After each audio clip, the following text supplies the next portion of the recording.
नमस्कार मित्रांनो, जय महाराष्ट्र।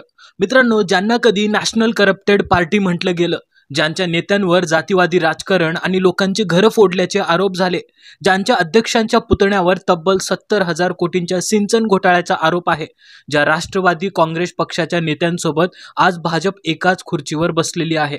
RSSच्या पातळीवर अजित पवारांना सत्तेत घेण्यास विरोध होता, तरीही देवेंद्र फडणवीस असो किंवा भाजपचा हायकमांड असो, कुणीतरी एकाने मध्यस्थी करत अजित पवारांना सत्तेत आणलं आणि आता या निर्णयाची मोठी राजकीय किंमत येत्या काळात केवळ अजित पवारांनाच नव्हे तर भाजपलाही चुकवावी लागू शकते। अजित पवारांचे परतीचे दोर अजून पूर्णपणे कापले गेलेले नाहीत, पण सध्याच्या घडीला अशी परिस्थिती निर्माण झाली आहे की काहीही झालं तरी महाराष्ट्रातील कुबड्या आता हटवाव्याच लागतील। याआधी पंतप्रधान नरेंद्र मोदींनी सिंचन घोटाळ्याचा उल्लेख भाषणातून केल्यानंतर अवघ्या 8 दिवसांतच अजित पवारांनी शरद पवारांचा पक्ष फोडून आपल्या आमदारांसह भाजपासोबत सत्ता गाठली। एकनाथ शिंदे यांच्या गटात मात्र यामुळे प्रचंड नाराजी होती। आम्ही तुमच्या सोबत आहोत तरी अजित पवारांची काय गरज, असा प्रश्न त्यांनी थेट उपस्थित केला होता। पण वास्तव असं होतं की शिंदेंची बार्गेनिंग पॉवर कमी करण्यासाठीच भाजपने अजित पवार आणि त्यांच्या गटाला सत्तेत घेतलं। तथापि यालाही एक मर्यादा होती। 2019 ते 2024 या 5 वर्षात महाराष्ट्रात जेवढ्या राजकीय उलथापालथी घडल्या, या सर्व अहंकारावर आणि सूड भावनेवर आधारित होत्या।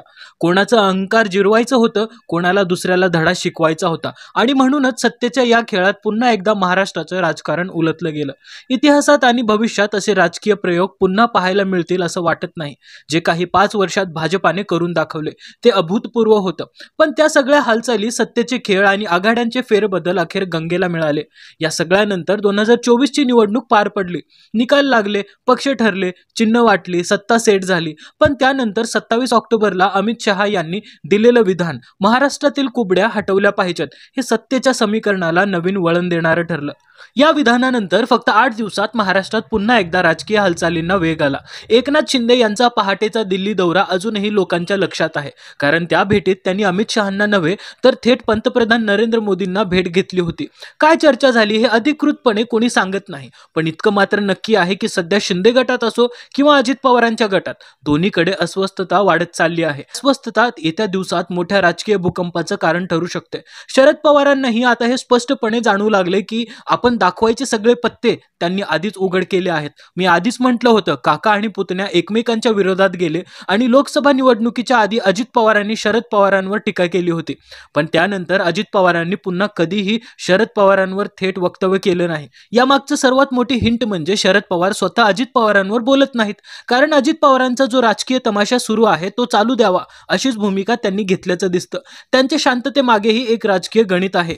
याचबरोबर जेव्हा जेव्हा अजित पवारांवर राजकीय आरोप झाले तेव्हा सुप्रिया सुळे नेहमीच त्यांच्या बचावासाठी पुढे आल्या। यातून हेच स्पष्ट होतं की आता शरद पवारांच्या गोटात पक्षाचं चिन्ह गेल्याचं दुःख किंवा खंत राहिलेली नाही, उलट ते राजकीय रणनीतीने शांत राहून परिस्थितीचा फायदा घेत आहेत, असं चित्र सध्या महाराष्ट्राच्या राजकारणात दिसतं।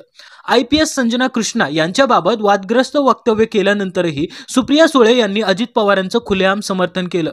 पार्थ पवारांच्या जमीन खरेदी व्यवहार प्रकरणात देखील सुप्रिया सुळे यांनी थेट पार्थ पवार आणि अप्रत्यक्षपणे अजित पवारांचा बचाव करताना भाजपवरच बोट ठेवलं। आपला पक्ष गेला, चिन्ह गेलं, आमदार फुटले, खासदार फुटले, या सगळ्या परिस्थितीत सुद्धा अजित पवारांना दोष देण्याऐवजी हे सगळं भाजपच्या अदृश्य शक्तींनी घडवलं असं सांगत सुप्रिया सुळे आणि शरद पवार दोघेही अजित पवारांना वाचवण्याच्या भूमिकेत दिसले।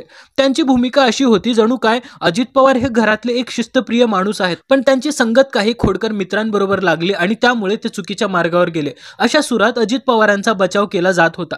तेव्हाच अंदाज येत होता की हे सगळं काही सहज घडत नाहीये, तर हे ठरवून आणि रणनीतीपूर्वक चाललं होतं। आणि म्हणूनच आज स्पष्टपणे दिसते की अजित पवारांचा गट असो किंवा एकनाथ शिंदेचा गट असो, दोघांनाही 2029च्या आधी सत्तेतून बाजूला करण्याच्या हालचाली प्रत्यक्षात 11 महिन्यांपूर्वीच सुरू झाल्या होत्या।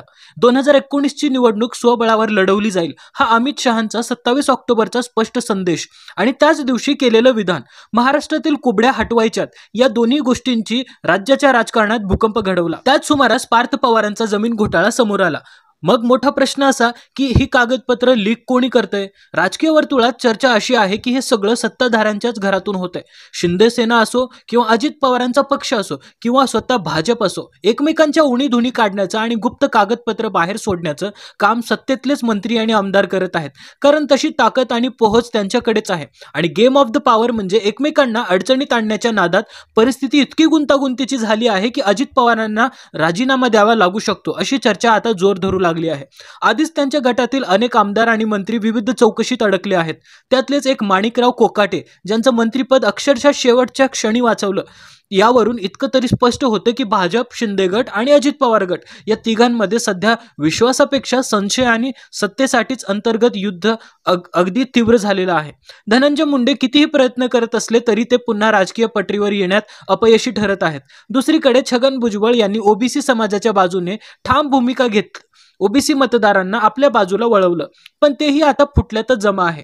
त्या सगळ्या घडामोडींमध्ये अजून एक महत्त्वाचा घटक असा जो अजित पवारांना सत्ता आणि महायुतीतून बाहेर ढकलू शकतो, आणि तो म्हणजे संग्राम जगताप यांच्या हिंदुत्ववादी भूमिकेला अजित पवारांनी दिलेला विरोध. भाजपच्या शिबिरात पाहिलं तर नितेश राणे, महेश लांडगे, नारायण राणे, निलेश राणे, गोपीचंद पडळकर असे अनेक नेते खुलेपणाने हिंदुत्ववादी भूमिका घेतात. त्यातील काहींच्या वक्तव्यांवर वाद झाले तरी भाजप त्यांना अशा अपमानजनक पद्धतीने वागवत नाही जसं अजित पवारांनी संग्राम जगतापांची वागणूक दिली, ज्यामुळे स्पष्ट मेसेज गेला संग्राम जगतापांनी हिंदुत्ववादी भूमिका घेतली म्हणूनच अजित पवारांनी त्यांना दाबण्याचा प्रयत्न केला.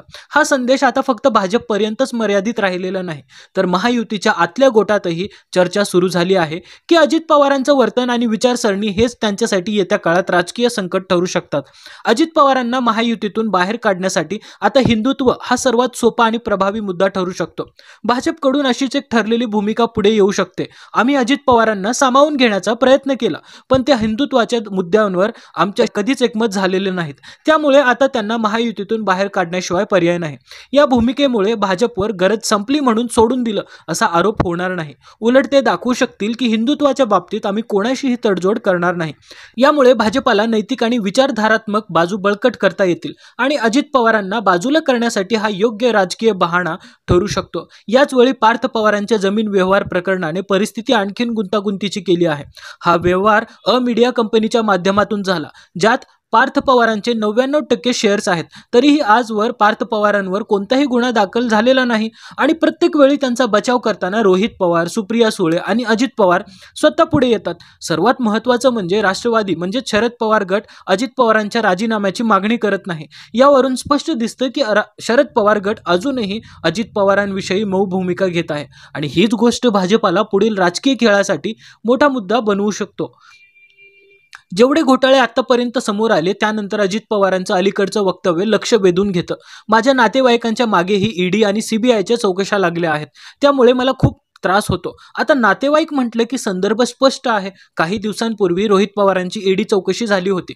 म्हणजेच या वक्तव्यामधून अजित पवारांनी अप्रत्यक्षपणे काका पुतण्यांमधील जवळीक दाखवली आहे. राजकारणात जरी दोघे वेगवेगळ्या वाटेवर गेले असले तरी घरातील समीकरणं अजूनही एकाच दिशेने चालतात, हे या वक्तव्यातून स्पष्ट होतं. सध्याचं चित्र असं आहे की ज्यांचे घोटाळे मोठे आहेत, जे अजित पवारांसोबत सत्तेत आहेत आणि ज्यांचे निभावून जाण्याचे चान्स कमी आहेत ते अजूनही त्यांच्या जवळ आहेत. पण आता जवळपास सगळा खेळ उघड झाल्याने अजित पवारांना पार्थ पवारांच्या जमीन व्यवहार प्रकरणी राजीनामा द्यावा लागू शकतो अशी शक्यता वाढली आहे.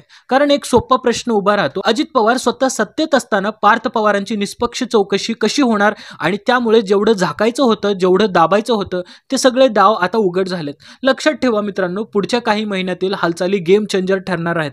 अनेक ठिकाणी अजित पवारांचा पक्ष स्थानिक स्वराज्य संस्थाच्या निवडणुकीत गिनतीत धरला जात नाही, तर काही ठिकाणी शिंदे गटाला जागा दिली जाते. या विषयावर पुढे सविस्तर बोलू, पण सध्या एवढंच, पवार काका पुतण्यांची जवळीक आणि एकत्रित रणनीतीच आहे अजित पवारांनी पेरलेल्या 3 वर्षांच्या राजकारणाला सुरुंग लावू शकते.